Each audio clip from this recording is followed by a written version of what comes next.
So to begin project 2, we need to understand what chords are and how they function. This is going to be a big word for us as we work on this project. How these chords function in a given key.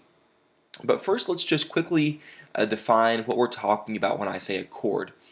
Thus far, we've looked at single pitches on a staff, treble or bass clef.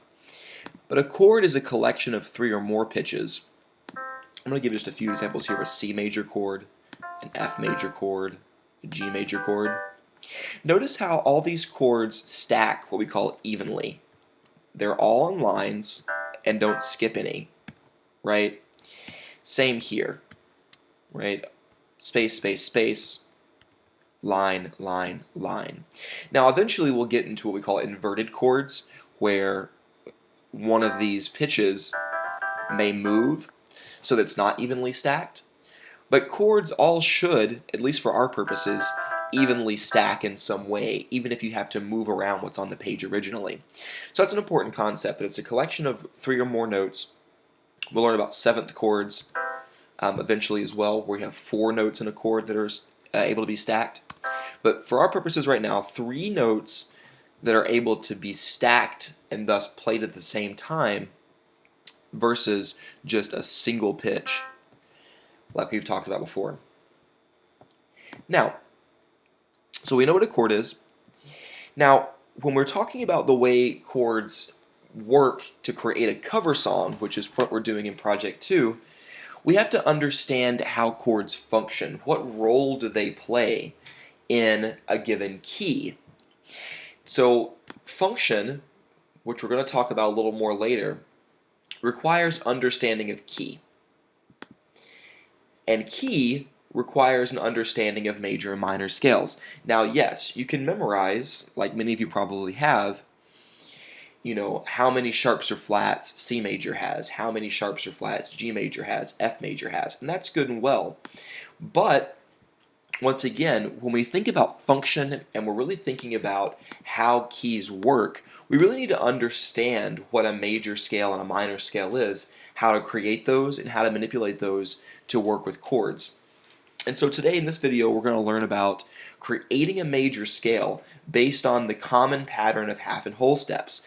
This pattern, which is part of what I like about music theory, is this pattern of half and whole steps is the same no matter what pitch you begin on.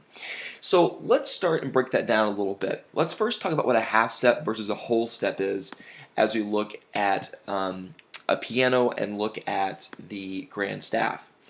So I'm going to get rid of the chords we just made. And I'm going to look at 2 pitches. I'm going to look at, let's just take an F and a G. And I'm going to go over to my piano, and I'm going to look at that F and G.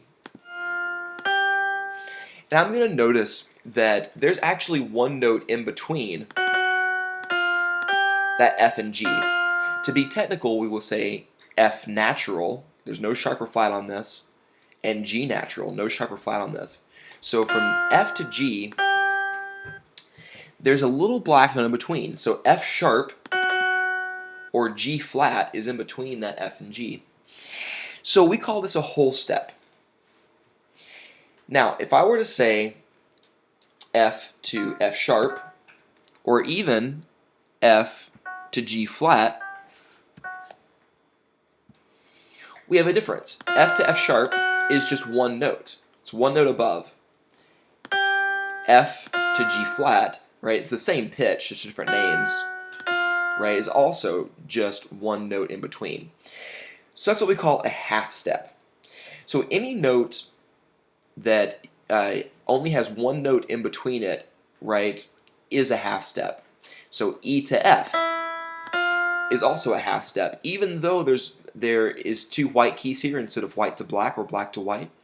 Same concept, just E to F is a half step. It only is one note. Going back to the whole step idea, a whole step is just 2 half steps. Notice from F to G we have half step up and half step up. So we get F to G as a whole step, whereas F to F sharp would be a half step. F to G flat is also a half step. F to G flat is also a half step. We call this relationship between F sharp and G flat, right? We call that enharmonic. I'm going to break that down here.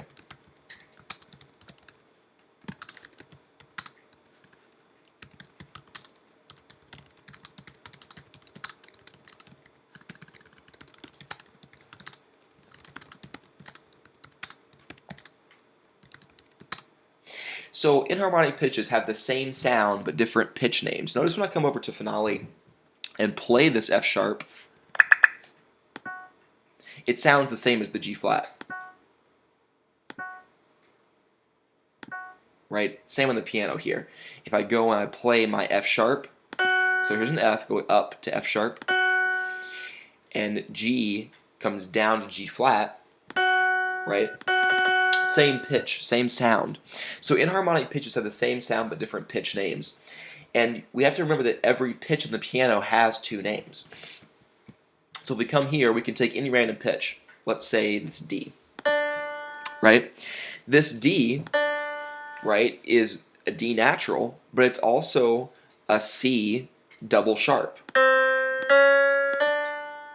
It's also an E double flat. Right? And so every pitch on the piano has a multiplicity of names, and we just call those enharmonic pitches.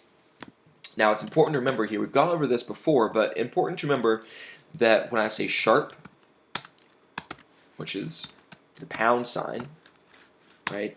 Sharp means that you raise a pitch by a half step.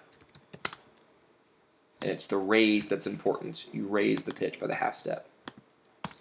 Flats, which looks like a lowercase b, lowers a pitch by a half step. I mentioned double sharps, double flats. We won't get into those very much in this course, but do know that a double sharp, which looks like a little X beside the note, raises a pitch by a whole step. And a double flat, which just looks like two flats, lowers a pitch by a whole step. So important to remember these concepts here as we talk about sharps and flats and as they relate to half steps and whole steps. Now, why are half steps and whole steps important? Well, because the half step and whole step relationship is what makes up the patterns that we get for our major scale. Later on, when we talk about building chords, it will also matter in how we build chords.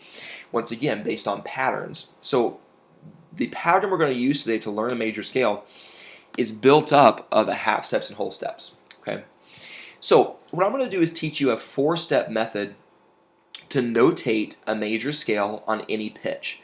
Meaning we're going to be able to notate and find out which pitches are involved and how many sharps or flats are involved in any of these keys, right? Any pitch that you want to start on, you can create a major scale based on that.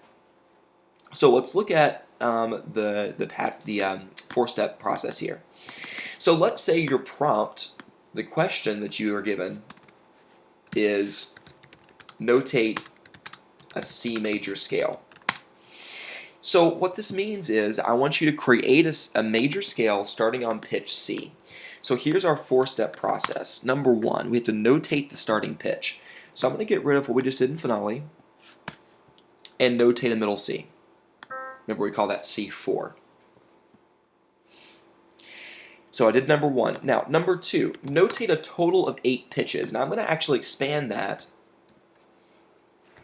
just to say, to remember line space rule, that when we notate a series of pitches that are going in order, going in pitch order, so C, D, E, F, G, A, B, C, D, E, F, G, etc., right, we always have to move line to space, right? Because if I was going in pitch order C, D, E, F, G, and I forgot to notate the space and just notated the line, I'd be going C, E, G, B, right, which is outlining a chord rather than notating pitches in alphabetical order.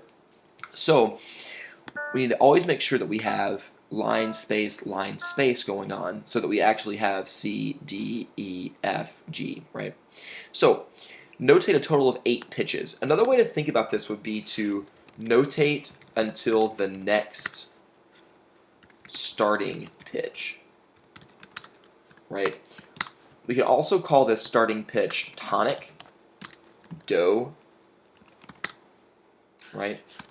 Or 1, first scale degree, right?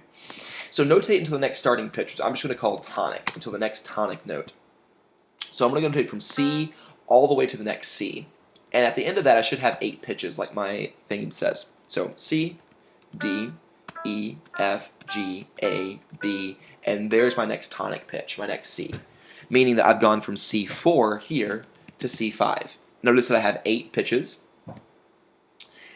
Now, the next thing is 3. Check the pattern and adapt. Well, the cool thing about C major, and the reason we start on C major, is that C major equals the major scale pattern without any adaptations necessary. So basically, if you ever forget the pattern that belongs to a major scale, you can always notate C and figure that pattern out. Because in C major, just like our circle of fifths shows us, right, in C major, there are no sharps or flats, right? And so we know that the 4th step of this process, or the 3rd step, sorry, check against the pattern and adapt. We won't have to adapt anything in C major because C major is the pattern without any adaptations necessary. So let's use C major to figure out what that pattern of whole and half steps is. So let's start on a C, and I'm going to pull my piano up here so we can really work with these halves and whole steps and really understand them. So moving from C to D, from C to D is a whole step. Notice that there are 2 half steps, 1, 2. Right? So this is a whole step. I'm going to just notate under the C that this is the starting pitch. And then under the D, notate that between C and a D is a whole step. Now, moving from D to E, another whole step. Notice that there is a note in between. We have 2 half steps. So we have a whole step between the D and the E. Now, E to F. Some students are tempted to say it's a whole step because it's 2 white pitches. However, there's no note in between, right? So this is just a half step. So from E to F, natural, is a half step. Now, moving from F to G, notice there's a note in between. We have 2 half steps. So from F to G is a whole step. Then from G to A, similarly, there's a note in between. 2 half steps equal a whole step between G and A. Between A and B, same thing. There's a half step in between. 2 half steps. Thus, we have a whole step here. And then ending the pattern B to C is a half step. Notice there's no note in between, so it's just a single half step there. Thus, with that, you have the pattern for a major scale.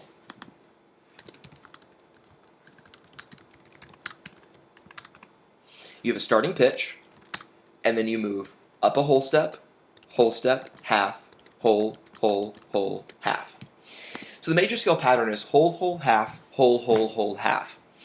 And this is true in any key. So what I want to do now is do this with a different key so I can kind of show that concept to you.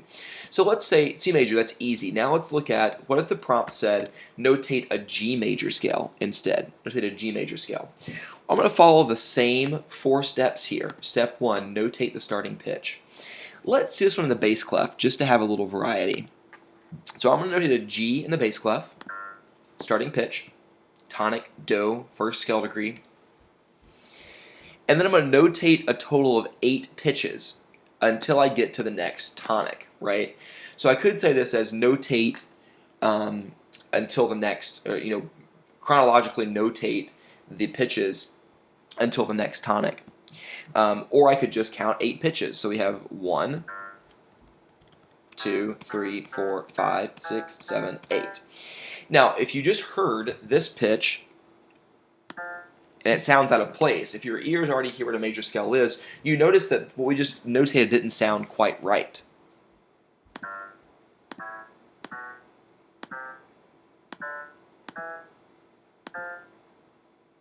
And it's that pitch doesn't sound quite right. So eventually, but some of you probably already know that this is the pitch we're going to have to adapt just from your knowledge of major and minor keys, or just by your ears, you notice that this pitch didn't sound quite right. But let's go through with the full theoretical process with the patterns and the steps, just so that we can prove to ourselves that this pattern is universal for all major scales. So, did this, step 2. Now, check the pattern and adapt. This time, instead of going and creating the pattern like I did before, I'm going to go ahead and write the pattern in. That's the starting pitch. Whole, whole, half, whole, whole, whole, half. And then I'm going to check the relationships and adapt as needed. So, I'm going to check, is G to A actually a whole step? And if I come down and find a G and move to an A, indeed it is a whole step. Now I'm checking from A to B. It should be a whole step. It is. B to C should be a half step. And it is. C to D should be a whole step. And it is. D to E should be a whole step. It is. E to F should be a whole step. As notated, it's currently not a whole step. Do we see that? From E to F is a half step. From E natural to F natural, meaning just the white keys, right? There's only a half step there. I need a whole step. So what do I have to do? Adapt that F up by a half step. Remember, up by a half step is a sharp. So F, I'm going to raise up a half step. Now, many students get confused by this. I see many students do this. They adapt the E down to create that whole step. Now, true, this does create a whole step between E flat and F, so that makes this marking correct. But it changes the relationship between D and E. Now D and E flat is only a half step. And that messes the pattern up, right? The pattern does not look like this. The pattern is not whole, whole, half, whole, half, whole, half. That's not a major scale. The pattern is whole, whole, half, whole, whole, whole, half. So we can't adapt that E because we've already checked that E against the D, right? So instead, we're always going to adapt to the right as we check these scales. E to F is a half step. To make it a whole step, we go up a half step. Meaning that now the F must be sharp. This, in turn, fixes our last relationship too. When this was an F natural, there was not a half step between F and G. F and G, right, was a whole step. I make that an F sharp. It fixes both this intervallic relationship. E to F sharp becomes a whole step, and F sharp to G does become a half step. So, last step of the process is basically just a proof of concept, right? We check this against the circle of fifths. Now, we're going to talk a lot more about the circle of fifths later on. For now, let's just think about it as a tool that we can use to help us understand our major scales and keys. But notice how G, right? We start on a G, and G has 1 sharp in its key signature versus 2 in D, 3 in A, 4 in E. So what I could do is I could take this and I could create a key signature. Actually, let me keep this one as F sharp and show it over here. I could take this and instead of using accidentals, I could use a key signature. So over here, these sharps, flats, double flats, the notation you see in front of a pitch is called an accidental. But instead of using accidentals, So this here is an accidental, right? I could, instead of using accidentals, I could just take my G major scale. Notice how that sounded correct, because in the key signature, that F is marked as sharp, meaning that any F that we have on the staff is going to be sharp, even if it's this F.